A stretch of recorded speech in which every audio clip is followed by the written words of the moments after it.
Welcome to a video from thisLifestyle.com. This is another 5-minute patch tutorial, and this one is for the Korg Wavestate. I'm going to be using the Wavestate Native here. It's just easier to show on the screen. So the idea behind this one was, can you create dynamic sort of winds, like flute type sounds, using multiple samples, and then you can control them, say, by Modwheel, so that you can switch between different samples, or Aftertouch, so that you can play one flute sound and Aftertouch will introduce another one. The Wavestate has multiple sample, and there must be a way of doing it. So I had to dig around and had a look, and my initial thought was to use the wave sequencer and switch between the samples in there. And I tried things like reducing the step length when you applied pressure, which kind of worked, but it still didn't work exactly how I wanted it. So in the end, I settled for a 4-layer design. You've got 4 layers on here. So we can use 4 layers and use some controllers as dynamics for that. So I'm going to do it with the mod controller. It also works exactly the same with Aftertouch. It's a really nice effect, actually. Okay, so got an initial performance. Let's make a start. So what you need to do on this is go to single sample mode, and first we're going to select the waveform. So I'm going to use 3 samples, I think, for this. I'm going to use a sort of the main one will be a softer one, and then I'll have a fast attack and a kind of trill effect or something like that. So I'm going to go to woodwind for this one. I'm going to select the flute that I'm going to use as the main one. So I'm going to use this German tone flute. There we go. That sounds okay. Then what I'm going to do on the amp, I'm going to slow it down so we don't want the attack of it. So it's got nice. Okay, so that's our first layer. Our second layer is the one I want for the attack. So for that one, I'm going to woodwind. I'll choose one of these attack ones. Let's try this one. That's okay. We'll keep that. And the third layer that I want is a kind of, I'll use something that you can hear the difference on. So we'll use the Trill one. I think that sounds quite good, that one. So you'll be able to differentiate between those 3. So now to set the actual control up for it. So what I'm going to do, turn the other layers off. This and attack one. Okay, so to control the volume of it, there's a few different ways. One I like to do is to actually just use the filter cutoff.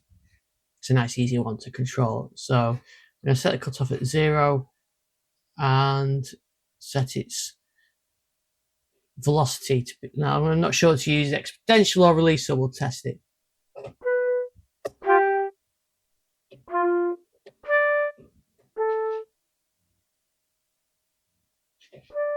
Let's just check the other one.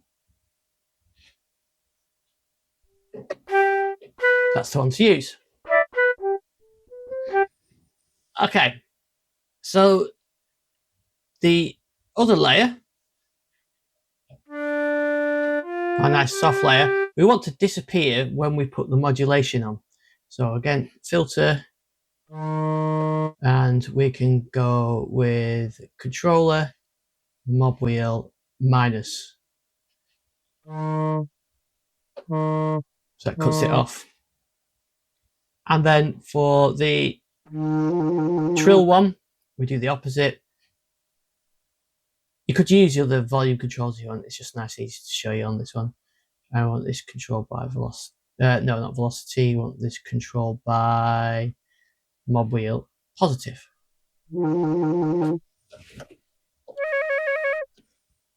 Okay, if you wanted to do those by Aftertouch, which does sound really nice if you do it, I'll just whack those quickly in. Aftertouch.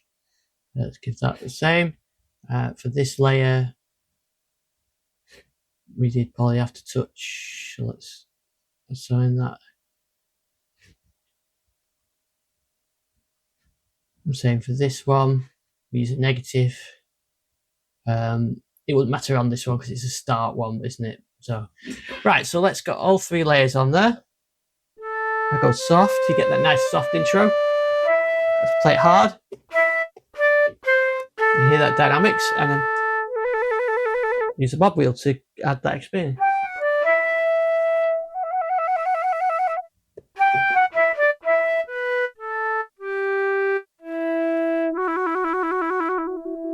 Now we have got a bit of a dead zone there, and we could use a mod processor or something like that to do that. Perhaps that's a lesson in another video, because I'm kind of running out of time on this one now. Also, I just want to show, here's an Aftertouch keyboard. You don't get the dead zone on this one. So maybe I just need to fiddle with those dynamics a little bit on there. So that's it really. Let's just finish this off with some effects. We'll have a bit of compression, maybe a bit of delay, compression and delay, and let's get a bit of master reverb for just a bit of atmosphere.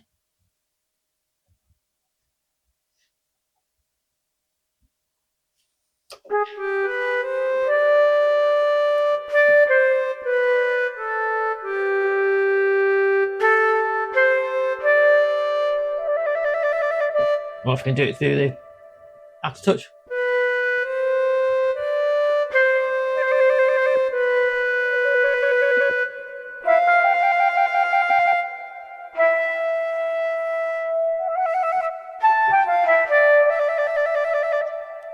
So there you go, there's an example of using keyboard dynamics, modulation controls to control the volumes of samples to give you that sound. And you might not want a realistic sound, you could go for some real with synth sounds and synth samples and create something really interesting like that.